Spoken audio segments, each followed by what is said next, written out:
Isang magandang umaga, mga kababayan, kapwa ko Pilipino, na imbag nga bigat tay amin kakabsat, kakailyan. I would like to talk about ito pong posibleng paghaharap ni Sara Duterte at either former VP Leni Robredo or Risa Hontiveros sa pagkapangulo sa 2028. Mga kababayan, ito po ang pinagpipilitan ng mga DDS na tumakbo itong si VP Sara Duterte sa 2028. Ambisyon po niya ito. Ambisyosa mga kababayan. Lagi pong nagbebiyahe, walang ambag sa bayan, walang major, walang nagawa para sa bayan. At ito, nangangarap na gusto raw maging pangulo.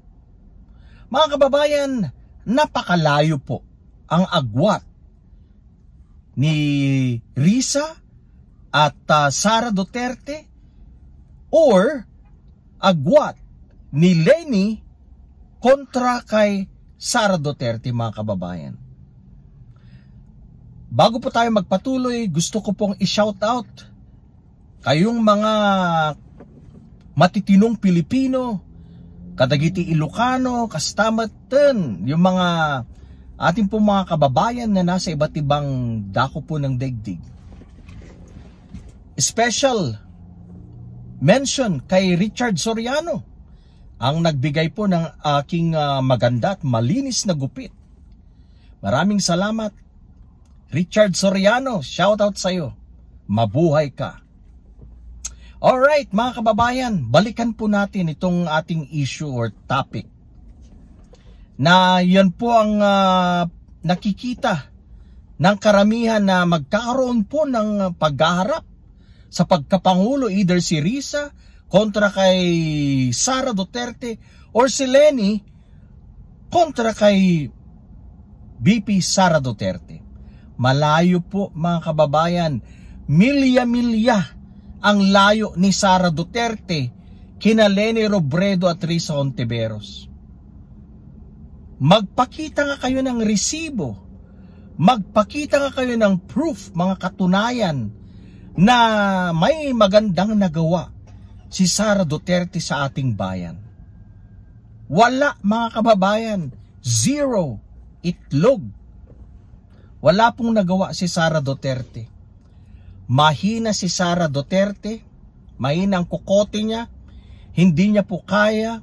Aside from that, na ano po siya, na-involve po siya sa mga maanumalyang transaksyon sa gobyerno, ang mga confidential funds, ang Mary Grace Piatos na iniiwasan po ng mga senador na ito na kumakampi kay Sara Duterte. Ayaw po nilang ituloy ang trial, kaya po in-archive ang articles of impeachment.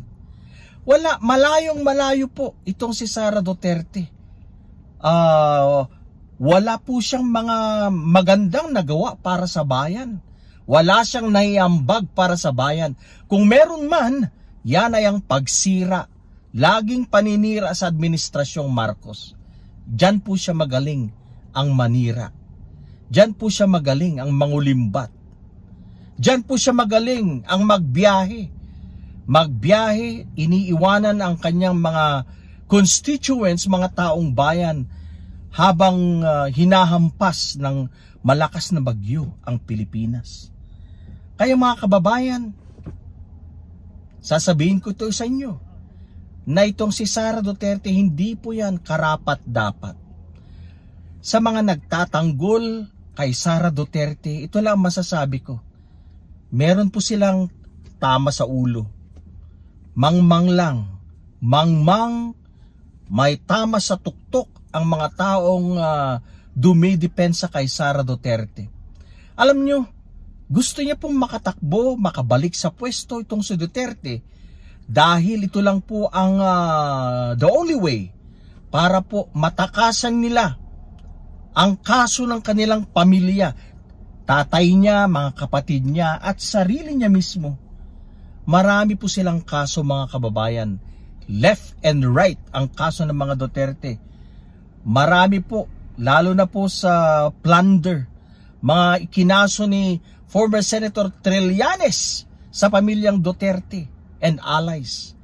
Kaya mga kababayan, ulitin ko, may sira lang ang isang Pilipino na didepensa kay Sara Duterte. May sira ang sino man na magsasabing siya ang the best para sa pagkapresidente. Wala nga po siyang napapatunayan mga kababayan. Pasaway ang ating vice presidente at walang magandang nagawa para sa bayan. Kaya kung ako sa'yo, mag-isip-isip ka kung ikaw ay botante, kung si Sara Duterte nga ay makakalusot sa 2028. Anong aasahan mo kay Sara Duterte? Ngayon nga, nung nasa DepEd nga, walang napatunayan. Walang nagawang proyekto, programa. Hanggang toothbrush lang mga kababayan. Hanggang toothbrush lang, yun po ang alam niya. Ang tree planting. Wala po yan, wala po yung bearing, yung programa na yan. Dahil dati na pong ginagawa yan, panahon pa po ng Senior Marcos. May mga projects na po yung mga tree planting, mga pagsisipilyo na yan. Wala, mahina po ang kukote ni Sara Duterte. Ikumpara mo naman sa kalibre ni Risa Hontiveros, ni Leni Robredo, na napakagaganda pong mga proyekto ang nagawa nila sa ating bayan. At makikita mo talaga ang kanilang pagmamahal sa kanilang mga kapwa Pilipino. Si Risa Hontiveros, nako, kinalaban niya po mga malalaking tao. Hindi po siya nagpatinag. Si Leni Robredo, kung magtrabaho talagang puspusan, talagang 100% binibigay niya ang kanyang oras, ang kanyang puso para sa bayan. Ito po dapat ang mga iluklok natin sa pwesto. Hindi yang si Sara Duterte na wala pong integridad, nagmumura, hindi po maganda yung ehemplo na ginawa niya. That was a bad example mga kababayan. Nung pagbantaan niya ang Pangulo at mga kamag-anak. Hindi po yan maganda para sa isang leader. Dapat ang isang leader must be a good example. Pero si Sara Duterte, mga kababayan, masamang ehemplo po yan. Masamang damo mga kababayan. Kaya ulitin ko, sa mga magsasabi na si Sara Duterte ang the best, ito po yung mga klase ng mga Pilipino o mga Pilipino na may sira sa tuktok.